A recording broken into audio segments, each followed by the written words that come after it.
So students, this is the syllabus of computer aided engineering subject for the Pune University. So the first experiment in the list of practicals for computer aided engineering is 1D bar element structural linear analysis. Okay, you can perform this experiment using any commercial software or open source software. So here I am going to perform this experiment with the open source software Lisa 8.0. Okay. So straightway you can open this Lisa software. Okay. So on this graphical user interface screen, on the left side you can see this button new. So you can click on it to start with the new experiment. Or okay.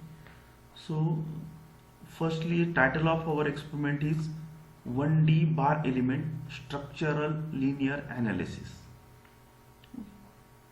So here on the analysis type in the left panel, I will right click and edit. So various different types of analysis are available here in this window.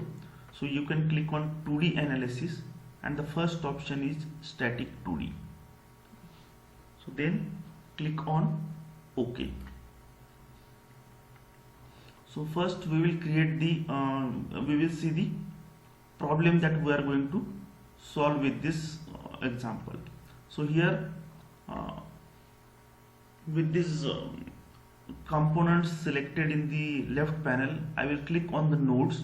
I will simply create a bar of 100 mm length. So I will click on this first button, which is new node. Okay, here a window will get pop up. So here for the first coordinate you can enter x, y, z coordinate as 0, 0, 0. Click on add. So first node is added at the origin. Here you can see a red dot at the origin.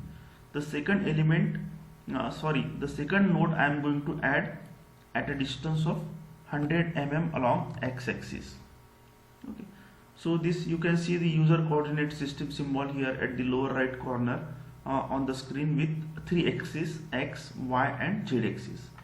So along x-axis I have entered the value 100 mm. I will click on add and close. So anywhere on this screen you can click and zoom out with the help of middle mouse button.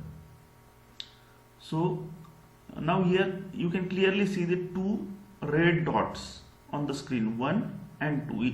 The second one is at 100 mm along x-axis. Now I have created two nodes. Now I will create the element. You can select this second button, new element. Okay. So different types of elements are available here. So here we are going to create a bar. That's why I will select here line 2 beam truss. Then I will select the node number 1 and 2. You can see a bar with the green color line on the screen. So click on the close button. So you can reposition the object on the object with the help of right mouse button. Click on the right mouse button and move the mouse and take this bar at the center of the screen. So the next step is to assign the cross-sectional area and material properties for this bar. So first I will from this left panel, the default 1D element option is there. I will select it, right click on it and select the assign new material. Then here the circular bar cross section. Okay, the cross sectional area of the bar is circular one. Say for example the cross sectional area of the bar is 150 mm. So with reference to 150 mm, the diameter is calculated as 13.82. So when the diameter is 13.82, the cross sectional area comes out to be 150 millimeter square. So under geometric tab you can select this circular bar option and you can enter the diameter as 13.82 mm. Here in this Lisa 8.0 software, there is no provision for selecting the units. So make sure that whatever units you select for all the parameters, those are consistent units. See, for example, here for circular bar you are entering the diameter value for millimeter. So in the mechanical tab, for the isotropic mechanical properties, here you enter the Young's modulus in Newton per millimeter square. So here I will enter the value as 200 and Poisson's ratio as 0.3. So now here under this mechanical tab I have entered the mechanical properties. So here the consistent unit should be there, which should be Newton per millimeter square. Again the length of the bar we have taken as 100 millimeter. So now click on close. Now next I will apply the constraints and loads. So now on the screen on the top you can see these three buttons. The first one is for selecting node, the second one for selecting face, and third one for selecting the element. So I will click on this first button. So all the nodes are highlighted in the geometry. I will click on the left node. I will click on face. Then under this left panel I will click on loads and constraint, right click, new fix support, create from the current selection, OK.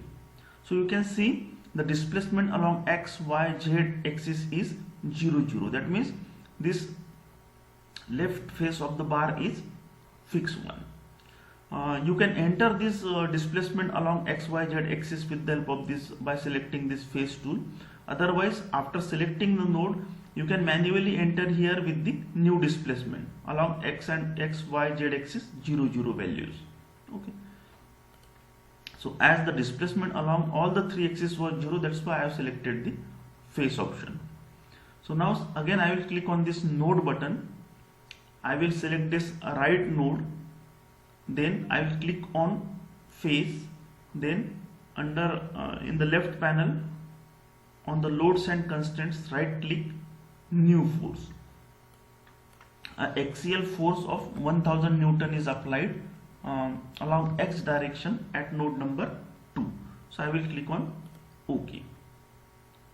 So here the two constraints are created. The left node is fixed one and the second node is having force of 1000 Newton along x axis. Now I will right click on the solution and solve it. Okay. So here you can see this symbol finish. So now you can check the displacement along x-axis because we have applied the axial force along x-axis. So the displacement is 3.33 millimeters. You can see the displacement along the entire length of the element. Okay. So in this portion which is near to the fixed end, the displacement is only 0.37 mm and it is increasing towards the right end where we have applied the 1000 Newton force. Apart from that, you can check the von Mises stresses, okay, or longitudinal stress you can check. Say for example, you can double click on this table. So a window will appear. So here you can select the all option, then update. So the displacement for node number 1 and 2 along x-axis, y-axis, z-axis, then the longitudinal stress values are given here, 6.66 Newton per millimeter square. Okay, so all these values are provided in this windows. So again you can click on this solution and you can click on the animate button. Okay, so with the default values you can click on play. So here you can see the animation of the deformation in the bar. I hope that you have understood this experiment very well. Thank you very much.